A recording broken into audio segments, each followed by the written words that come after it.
Are you tired of endless meetings that waste your time? Then join us in this episode of 3 Thinkers, 1 Goal as we explore how to make meetings more efficient and productive. Discover practical tips to streamline your meetings and reclaim your valuable time. Tune in to learn how to make meetings small again. 3 Thinkers, 1 Goal. Welcome to the podcast to support people in improving collaborative work. Welcome back to 3 Thinkers, 1 Goal. I'm Günter. As a leader, I know how valuable productive meetings can be. On the other hand, inefficient meetings can drain our energy and time. So let's find out how we can make them more effective and focused. I'm Thomas, and I'm sure I'm not the only one with a crowded calendar. Meetings are a crucial part of our work, but they often become time wasters. Today, we will discuss practical strategies to streamline meetings and make them more efficient. And I'm Carsten. I believe that small, focused meetings are the key to success. By keeping meetings concise and to the point, we can reclaim our valuable time and boost productivity. Let's dive in and see how we can transform our meeting culture. You know, before we even think of scheduling a meeting, we should ask ourselves, do we really need this meeting? Pure status updates in meetings are a waste of time and a relic of inefficient work practices. They interrupt the workflow and steal valuable time that could be better invested in actual tasks. When there are too many meetings, our processes suck. A project status can be maintained much more effectively today. Asynchronously, this means information is not exchanged in real time in a meeting, but shared through digital tools and written updates. All team members can access the information at any time and update it when it suits them best. Clear dashboards make each project's progress transparent and accessible at all times. And for sure, you can still have the occasional informal one-to-one conversation on top of that. But the advantage is everyone stays up to date without having to sit through long and time-consuming meetings. The asynchronous approach allows you to work more efficiently and keep in control of your time. True. The best meetings are those that don't happen at all. By banning status updates from meeting rooms and opting for asynchronous communication, we create space for productive work. That's the point. The team can focus on the actual tasks. Progress remains transparent and the saved time benefits everyone. Yeah, speaking of saving time, respecting availability is crucial for efficient meetings. The person who invites bears the responsibility of ensuring in advance that the appointment fits. A glance at the calendar avoids conflicts and saves everyone time. Exactly. A meeting can only fulfill its purpose if all required people are actually there. Yes. So if the calendar shows that not everyone will be able to join, then it's time for some open communication. The inviting party should contact those affected to find a better time slot. This proactive clarification creates clarity and commitment. If it's missing, the invited person may decline the invitation without comment and without consequences. Consistently considering the availability of all participants shows mutual respect and is an important building block for more efficient meetings. Make meetings small again also means minimizing the hurdles of successful participation. Careful scheduling and respectful handling of everyone's time are essential for this. Now let's focus on the making it small again part.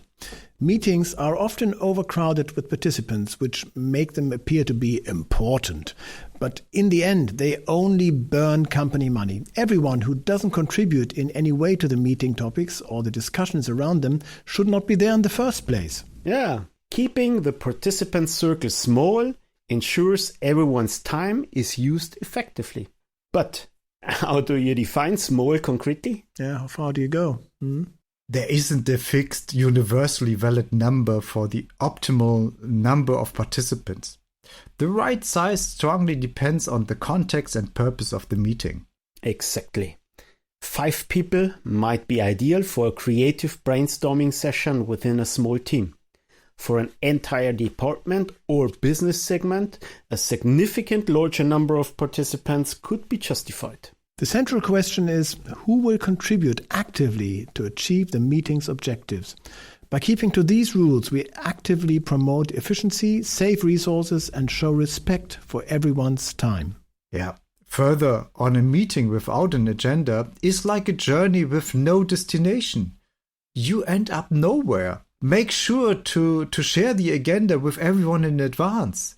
This not only structures the meeting, but also allows everyone to prepare effectively. Invest some time before the meeting in order to facilitate the decision-making process. Adequate preparation saves time and avoids that more questions are popping up. If a meeting has been scheduled for social interaction, then this also is a legitimate reason, but it should be communicated in advance. This way people can decide for themselves whether they want to come or not. Exactly. And during the meeting, the essential discussion points, decisions, and action items are collaboratively recorded. OneNote is particularly useful as it allows the agenda items to be listed clearly and then can be supplemented with notes. Alternatively, a loop component can be used, which also allows real-time collaborative editing. Yeah, very practical. And meeting notes must then be accessible to everyone for whom the content is relevant, including those who weren't there. A natural storage location would be a SharePoint folder to which everyone has access. I agree. Transparent and collaborative meeting notes are a cornerstone for efficient work and successful projects. Speaking of focus, a crucial factor for the success of a meeting is the undivided attention of all participants. During meetings, no other work should be done. This means no emails are checked and chat messages are even also not answered. Exactly. A meeting will only ever be successful if everyone is fully focused.